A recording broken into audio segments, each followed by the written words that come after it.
Beyond the barrier of time, the strange text, and a message found in an old book. The following text, handwritten in its original form, was found in the summer of 2003 in a sealed envelope that was stuck to the inside of the back cover of an old book published in 1965. The book had recently been purchased at a private library sale due to the death of its owner, and it has not been possible to trace its original origin or its intermediate owners, if any. Dear reader, you're reading these lines after I've already left this world, but perhaps even before I was born. My life started in 2004. It doesn't matter where. It took several years before I realized that my life was quite different from that of other people around me.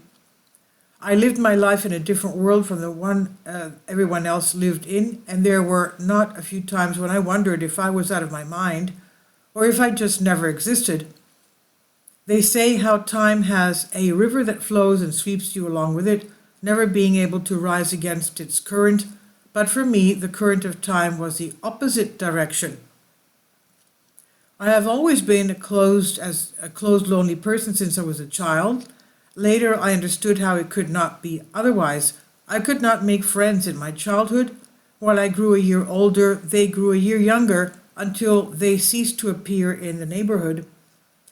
They were now too young to play. At school, I found different classmates every year, as those of the previous year were a class below me. Don't imagine I was walking backwards or watching every move from end to beginning. No, my life was normal. I lived the flow of each day with those around me, but when dawn broke, my new day was the previous one for everyone else. Time, as a physical quantity, was moving backwards for me, but no one seemed to notice but me. Their behavior was as if everything was going normally. I understand that you have questions. I hope some of them will be answered in the continuation of my story. When I got my first ID, it said 2004 birth date. That was 1997, and yet never, even in the years that followed, did anyone seem surprised. I had no brothers. Maybe I got one later, who knows. My first conscious memory was around the age of 3. It was nothing concrete, just a vague, almost dreamlike image that marks every person's first memory. I still remember dimly the tragic image of, "No, dear reader, I must not tell you. I do not know what time you are reading, and I have no right to disturb you with what I remember, but for you perhaps they have not yet happened." Later came the Athens Olympics in 2004, the year I was born, but again, I have to be careful. It would be wrong to talk about what might be in your own future. Many years later, I came to the conclusion that for the first 4 to 5 years of my life, my time must have flowed in the right direction. Then, for some inexplicable reason, the flow of it reversed and I went back to 2004 and back. So I lived for about 8 years going to 2008, then back again to 2004. At home, my parents did not seem surprised as I got older, they got younger. Perhaps their eyes were seeing some other reality. I was about 9 years old when I tried to let them know that my life was not going the way it should. I remember their quizzical looks and my mother trying to explain that I was just tired, and if I fell asleep the next day, everything would be fine. The next morning, I overheard their discussion about whether I should be seen by an expert, quote unquote. They were both concerned. I imagine my behavior must have been strange for a long time anyway, as my immature mind tried to come to terms with a reality contrary to basic instincts. My parents were good people, and in the years that followed, they did everything they could to make me well.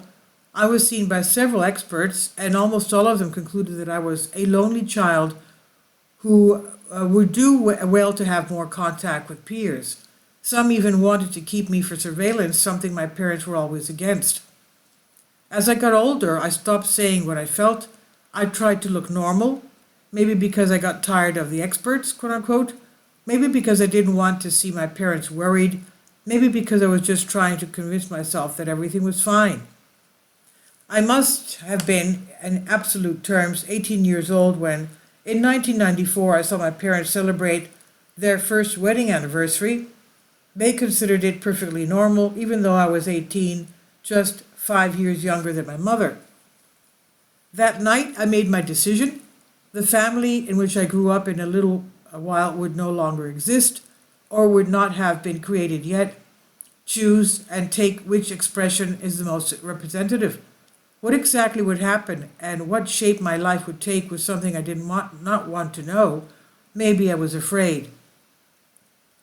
The next day I announced to them that I was leaving. I said how I wanted to travel for a while and then decide what to do with my future. They seemed to expect it. There was no objection. 2 days later I said goodbye to them. I knew I would never come back, and I think they knew it too. They were now two young people, but in their eyes were old. The eyes of parents seeing their child for the first time. At first I did some sparse phone calls, then I preferred cards and short letters. A year later, around their wedding date, I made sure they received a simple bouquet of flowers. I didn't dare write or call again. I returned to the city where I was born 15 years earlier, and an impulse led me to my father's ancestral home. I remember moments like now. It was a sunny morning. I was standing in a small park outside the door of the house. At some point it opened and a brown-haired boy about 10 years old jumped out holding his school bag, laughing and shouting. It was like seeing my childhood photo. I couldn't be wrong. He crossed the road towards where I was standing, and as soon as he saw me, he stopped and turned towards me. He approached me slowly, hesitantly, reached out his hand and touched me. "Are you okay?" he asked.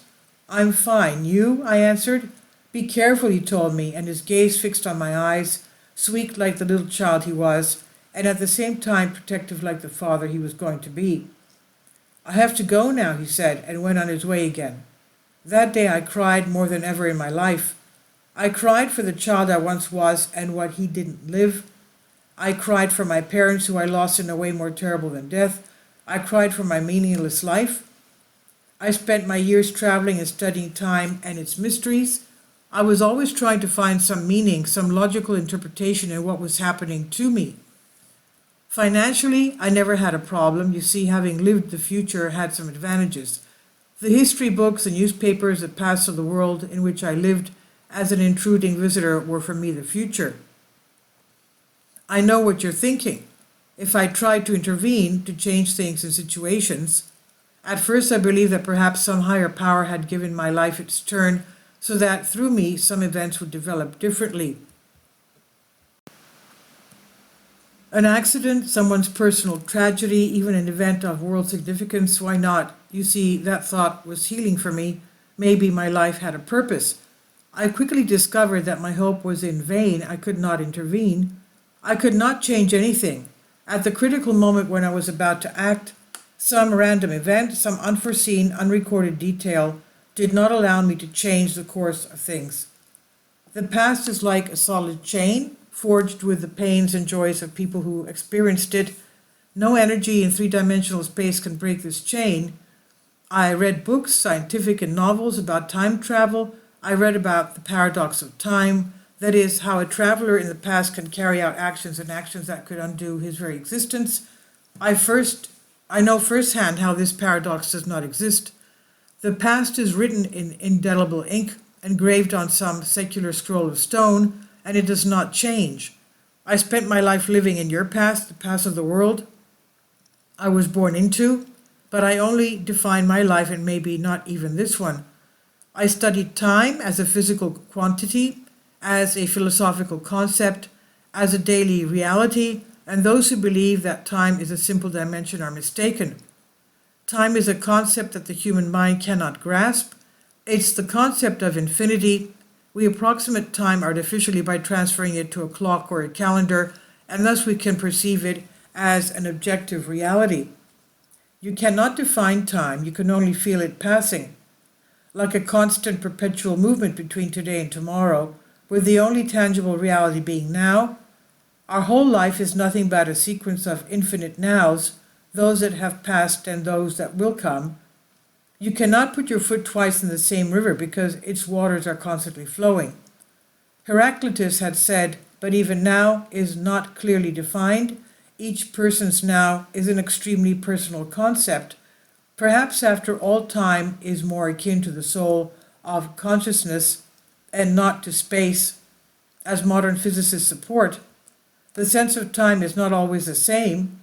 Sometimes it flows quickly and sometimes more slowly, or at least that's how the brain perceives it depending on the events taking place. The function of recalling memories is a purely spiritual function and constitutes a journey through time without, however, differentiating the objective positions of the subject in conventional time. The past includes, in addition to what happened, everything that could happen, but which for some reason remained dormant. The future, on the other hand, is a set of possible events and situations, but who or what chooses which of these events will happen and thus will ever be present? Fate or coincidence, predestined course or conscious choice?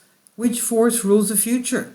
What was the mysterious force that entangled my own future with other people's past?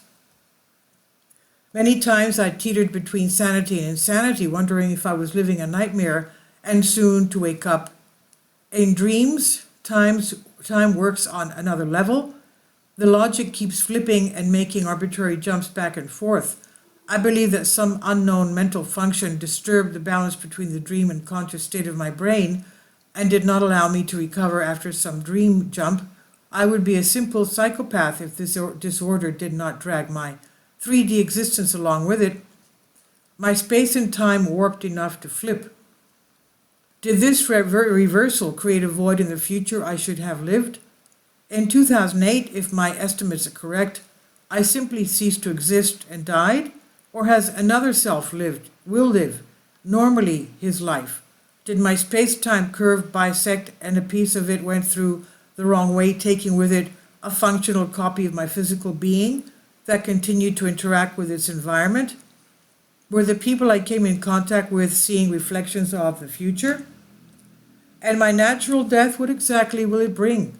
Will it simply be the end of a life gone wrong, or will it reunite the broken pieces of me and put my existence back in its normal course? You must be wondering if this is all the products of a deranged brain living in a reality of its own making, or to put it more simply, you're reading the ramblings of a madman. I will not judge you for this thought, nor will I try to convince you of the opposite. It's not possible in a few lines of text to convey to you what I have experienced in a lifetime. As for my identity, are you sure how you want to know it? I may be someone you know or someone you will meet, or maybe your unborn child. I may be your very self. However, if you are not afraid to search and learn truths that might disturb you, I will give you a riddle to solve.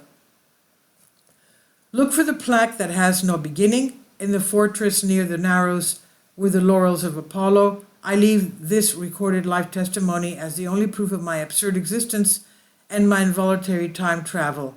I don't know if and when it will be found and read or by whom, but if anyone decides to follow the steps of the puzzle and learns my identity, I would like them to try to track me down in the future and see to it that when, in the normal course of time, I am old enough to get my hands on this text, maybe this way I will help myself to better appreciate the value of life and time.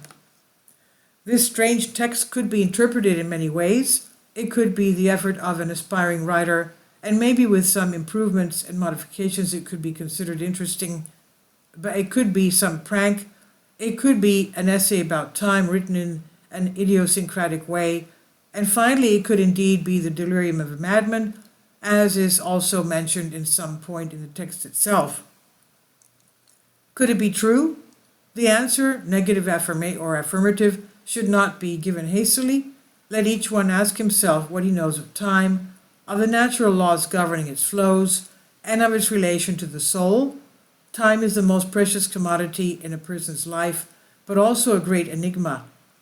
After all, it's not time that flows, but the people who move through it, just as they move through space.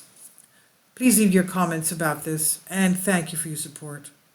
Please support my Patreon account. The daily posts are 5 videos daily, and they are totally different from what I have on my YouTube channel. Thank you so much for your support and that you find all my content so interesting. You'll find the Patreon account details in the description box below.